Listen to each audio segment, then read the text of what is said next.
dia a todos. Bom dia. Eu também fico muito satisfeito de poder estar aqui com vocês hoje. De estar aqui com vocês hoje e também de poder passar esse recado na internet.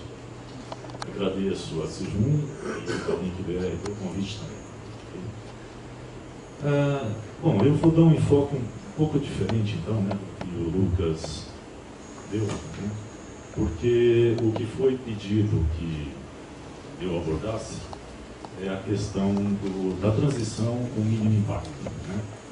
E a transição com mínimo impacto, ela depende de planejamento, tão bem colocado pelo Lucas e pelo Antônio também, né? E esse planejamento, né, ele já foi objeto de muitas chamadas, né? Quer dizer, esse protocolo ele começou a ser divulgado, né, a partir de 1998. Né? Em 2001, eu tive meu primeiro contato com o IPv6. Né?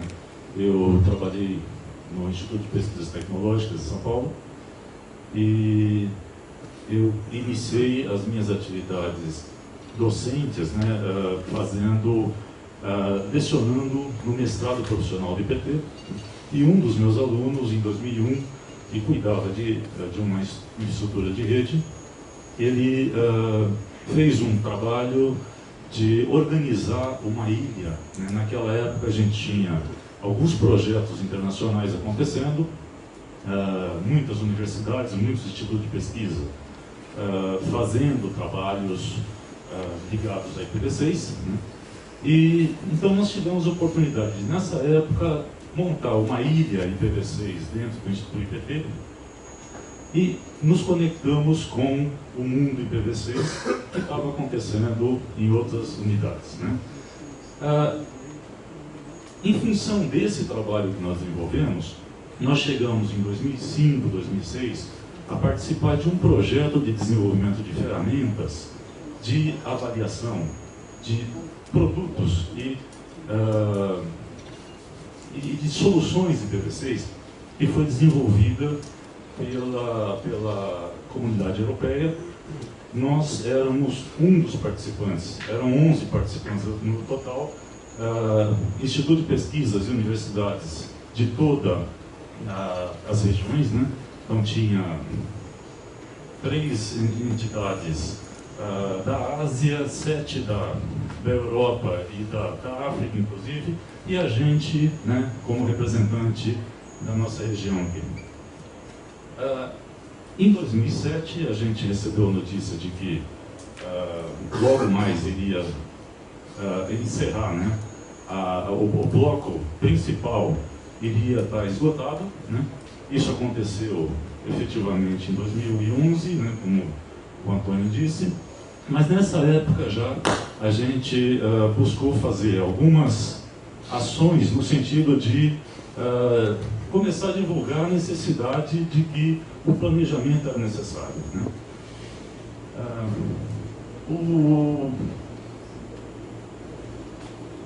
As ações elas não aconteceram nessa época, então a gente tem uma tendência a considerar que enquanto o problema não chegou em mim, eu não preciso me preocupar com ele, eu não me antecipo aos problemas, né? Porque isso custa, e se eu precisar, se eu puder não lançar a mão de investimentos antecipado, a ideia é de que a gente não vai ter... Assim, no momento certo a gente faz o investimento adequado, né? Só que fazendo esse tipo de... usando esse tipo de estratégia, a gente incorre em alguns outros erros, né? Um deles é a questão de, se eu sair na frente, eu tenho algumas oportunidades mais. Então, é com essa visão que eu vou, então, apresentar essa minha palestra. Na agenda, eu vou fazer uma avaliação de alguns pontos de vista falar um pouquinho de riscos, de oportunidades, o que acontece se eu não ajo no sentido de me antecipar aos problemas, né? Questão de oportunidades, plano de transição, por que nós não mudamos e o que a gente deveria fazer para evoluir nesse processo. Em termos de ponto de vista, né, a questão de migrar ou não migrar, ou de eu ter impactos ou não ter impactos, eu tenho, na verdade, por exemplo, a visão usuário, né? O usuário, ele sempre é o alvo do interesse das empresas e de quem faz negócios, né? Não entrar, quer dizer, não oferecer para o usuário os recursos necessários para ele poder evoluir, ele se torna vítima dessa não ação, né? O empresário, ele é um indutor de desenvolvimento, quer dizer, o que ele oferece em termos de soluções, ele facilita, né, uma série de outras ações, né, que são fruto dessas facilidades que ele coloca no mercado, né? Só que ele tem esse propósito, quer dizer, eu só invisto se eu tiver um retorno imediato. Ele não pensa em mais longo prazo, né? O fato de não haver ações nesse sentido, eu tenho, né, que a própria nação, ela se coloca numa posição de não estar à frente de um processo de comércio, por exemplo, né? Ela em princípio, ela seria catalisadora dessa evolução, né?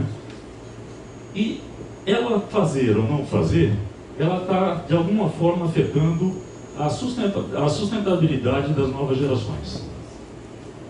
O técnico, que é o agente da transformação, ele só consegue desenvolver alguma coisa nova dentro do novo ambiente se ele tiver as ferramentas, né, e a estrutura necessária para ele poder agir dentro da área de conhecimento dele.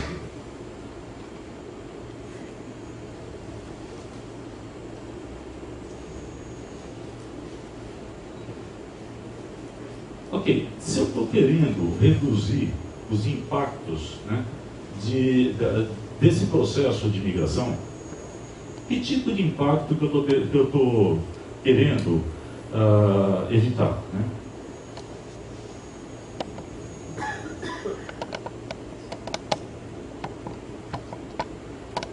Então, na verdade, né, eu posso pensar que se eu não fizer então um investimento agora, eu estou reduzindo o impacto financeiro para o provedor de serviço.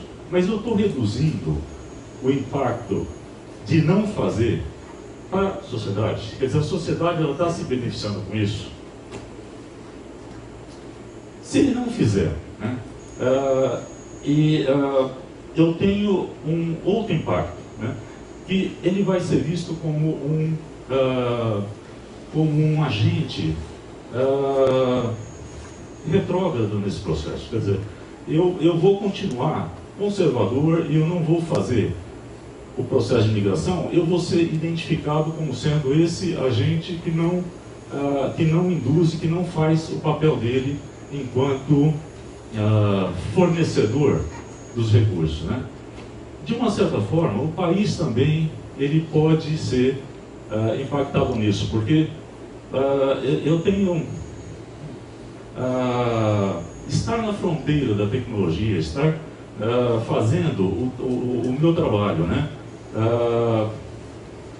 evoluído dentro desse cenário, e coloca em condições de eu ser um provedor, né, de serviço para outras, ou pelo menos eu tenho capacidade de trocar, né, recursos com outras regiões, né? Se eu não tiver, eu vou ser um simples comprador de soluções que são desenvolvidas em outras regiões. eu vou ter impacto na prestação de serviço para o usuário.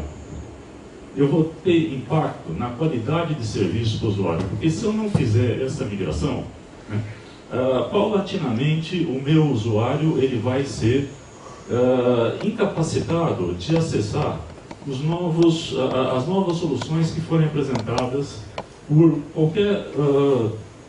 qualquer fornecedor de conteúdo, né, eu não vou ter mais acesso a isso. Então eu paulatinamente vou ficar à margem desse processo, né? E, de uma certa forma, vai haver impacto na continuidade do negócio desse próprio provedor. Quer dizer, então, o fato de eu não ter uma ação, né, inicial de investir, ela traz impactos também.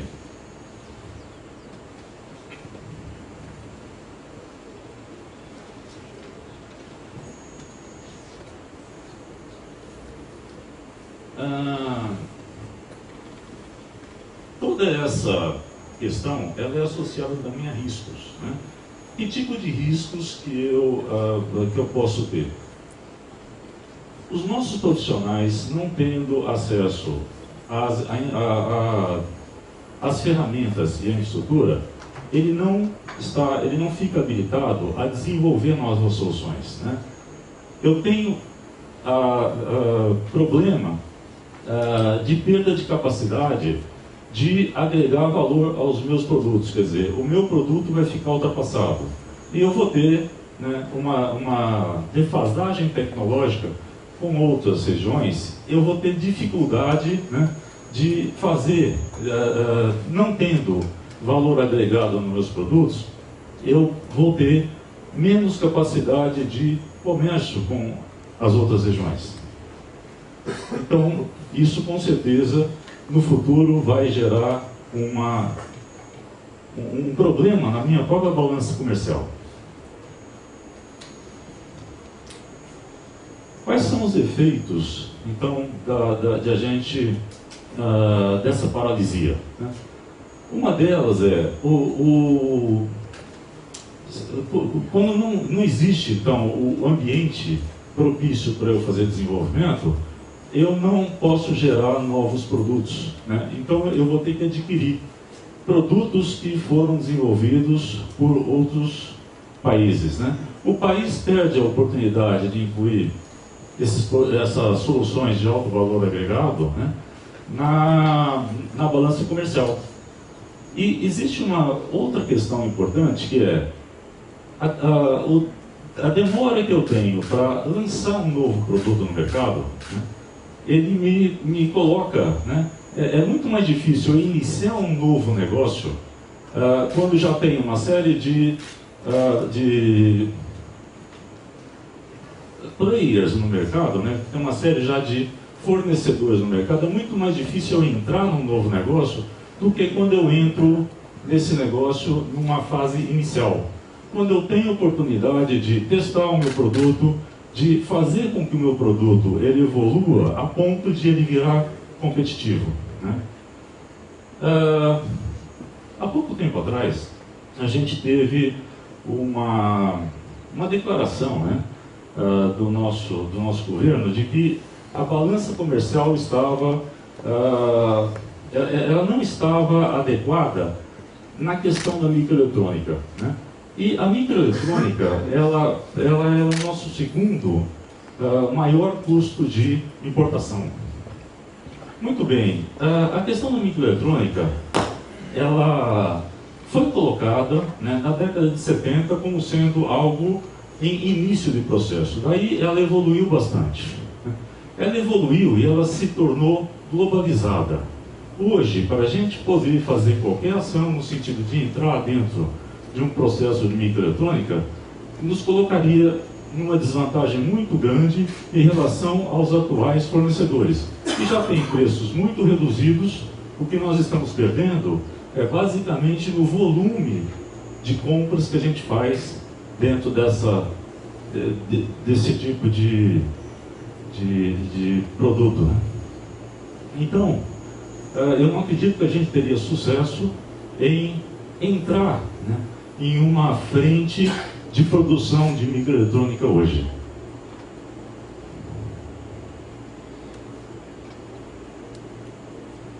Em termos de IPv6,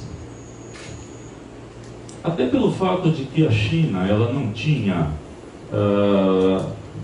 quantidade suficiente de endereços IPv4 para oferecer, né, para toda a população dela, quer dizer, nós estamos falando em 4 bilhões de endereços, e a China, quer dizer, se pegar a China só ela ocuparia 1,5 bilhão, né?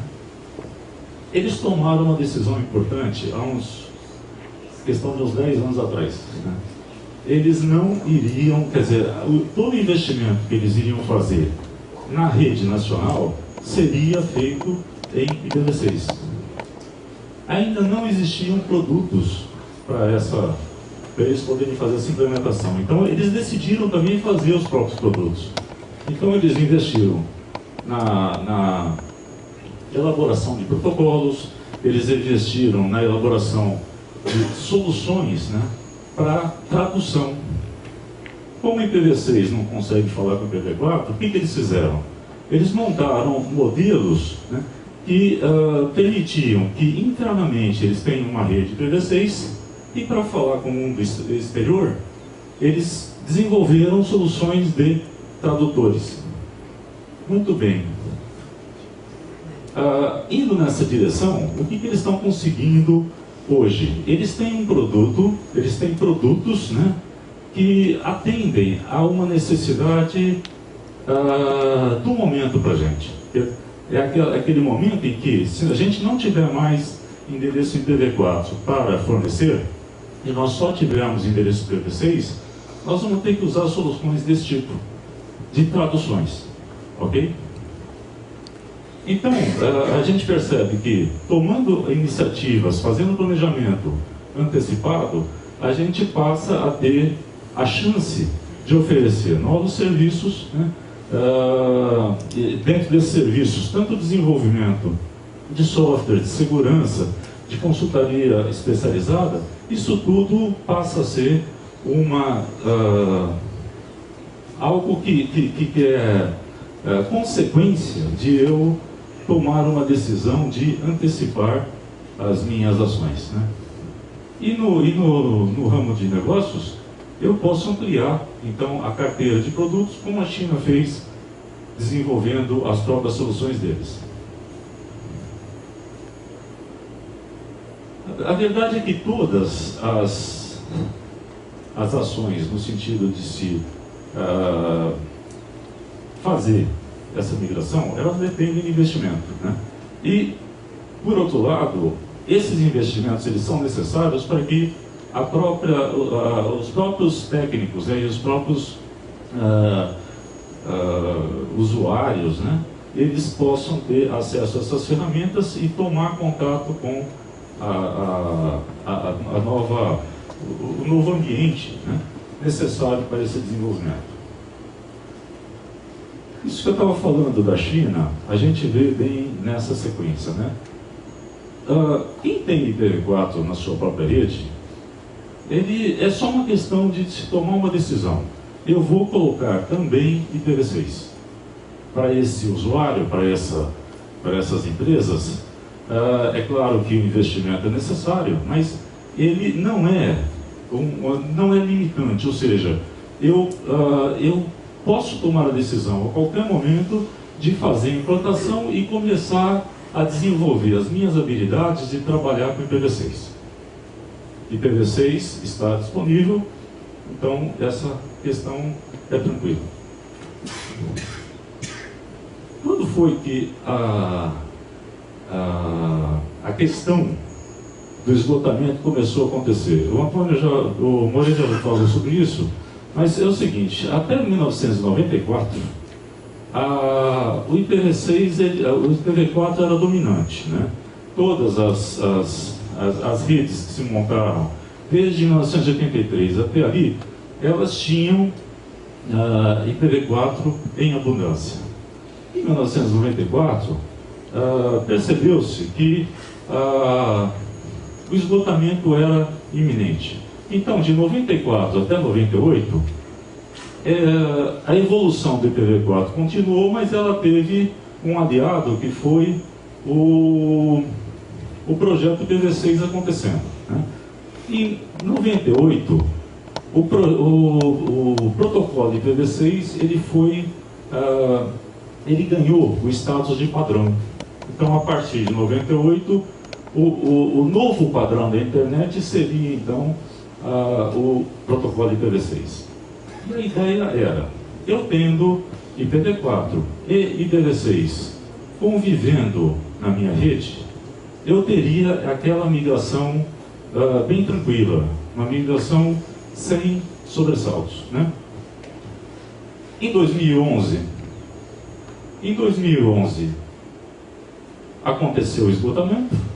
O que iria acontecer em seguida, ainda durante algum tempo, eu teria um processo de desativação do IPv4 e a partir daí só o IPv6 continuaria. Como nós estamos em uma situação já bastante avançada do processo e eu não fiz ainda a tarefa de casa, que era trabalhar com os dois protocolos ao mesmo tempo, a minha situação agora muda, né? Porque até 2011 eu consegui essa convivência através do que a gente chama de protocolo dual, ou seja, a gente usar os dois protocolos na mesma máquina. Mas a partir de 2011, em termos mundiais, né, isso já começou a acontecer na China, na região lá do Oriente e na Europa. O esgotamento já é um fato. Então, eu não tenho mais IPv4 para poder oferecer para o cliente, né? E com isso, né, eu tenho que usar outro tipo de processo de transição. E esse processo de transição, ele considera a existência de tradutores, né? Por quê? Porque se eu só consigo entregar IPv6 para o meu usuário final, para a minha empresa, né, para a empresa que eu estou atendendo, a única forma de eu fazer os dois protocolos conversarem é através desse novo mecanismo. Quer dizer, eu não posso ter mais o IPv4 mais o IPv6 junto. Essas técnicas, algumas vezes elas fazem uso, né, de IPs compartilhados, ou seja, eu entrego um IP, ele não é um IP do tipo assim que eu entrego um IP completo. Eu tenho que usar técnicas de dividir o endereço IP, dividir portas, para poder realizar esse trabalho de transição. Mas em algum momento, né, eu ainda vou ter um esgotamento no nível de nem IP compartilhado, quer dizer, pela velocidade com que a internet ela cresce, eu posso chegar a um ponto de não ter mais nenhum IP para fornecer também, né? Mas nesse momento, quer dizer, eu tendo esse processo de tradução, a ideia é que em algum momento eu possa fazer o processo de desativação. Então aí, mais uma vez, eu volto para a condição de ter só IPv6 na minha rede. Então, quer dizer, o futuro é esse. A gente precisa olhar para esse futuro e nos preparar para poder atingi-lo. Ok? Por que a gente não muda? Nós não mudamos. Eu tive contato com um texto, né, do Geoff Huston. Ele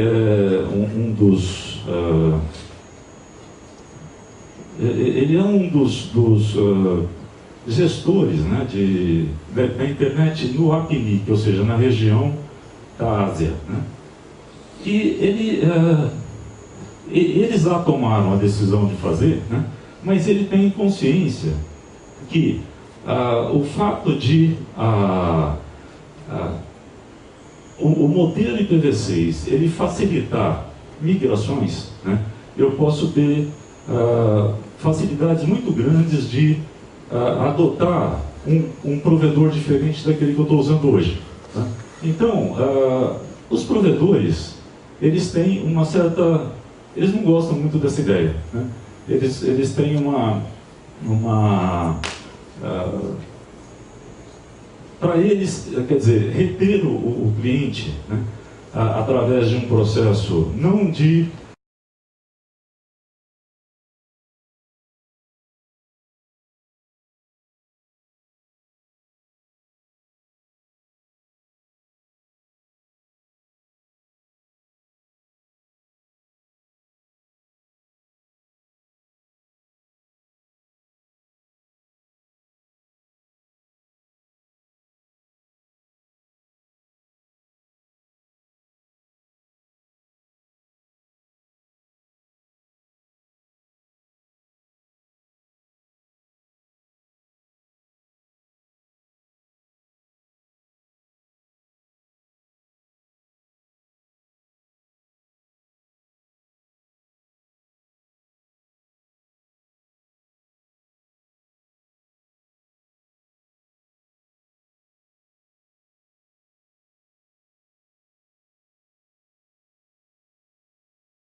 dessa nova fase, pode ser interessante. Eu tive a oportunidade também, nessa época que eu falei, né, 2007, 2008, a Alesp, né, a Assembleia Legislativa de São Paulo, estava fazendo um esforço no sentido de criar uma rede da área legislativa semelhante ao que tem hoje na área executiva.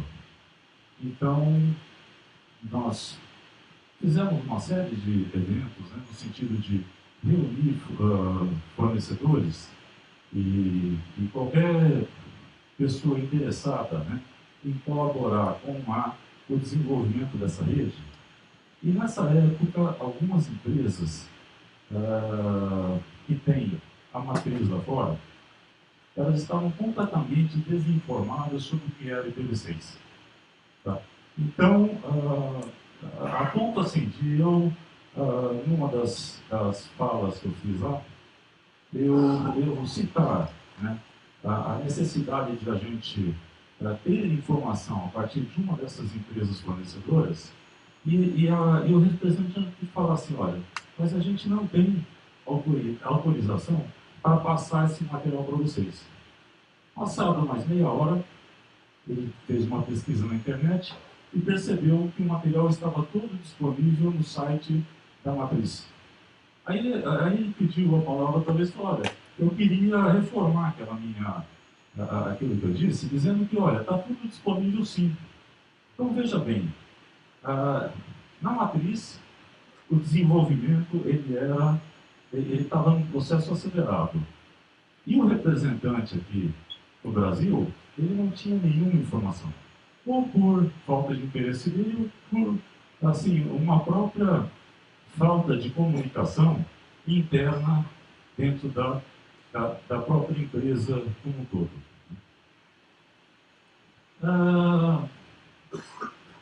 Uma outra questão, né, é que eu considero que a indução desse plano de ação ela deveria acontecer de maneira muito coordenada. É difícil a gente imaginar que empresas, né, independentes, empresas que não se comunicam, consigam montar estratégias bem definidas para um plano de mais longo prazo. Esse plano deveria ser divulgado e deveria ser colocado em termos de administração central do país. Ou seja, se surgisse um plano a qualquer tempo, né, e eu estou sabendo que agora existe um esforço nesse sentido, o NIC-BR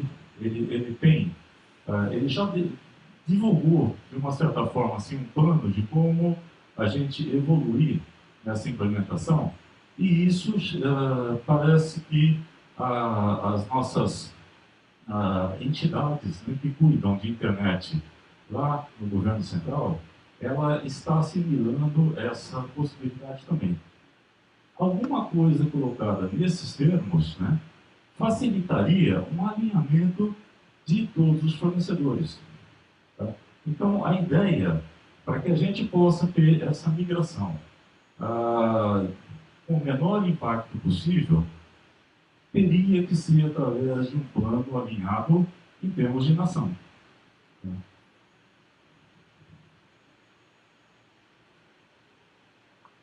E como que essa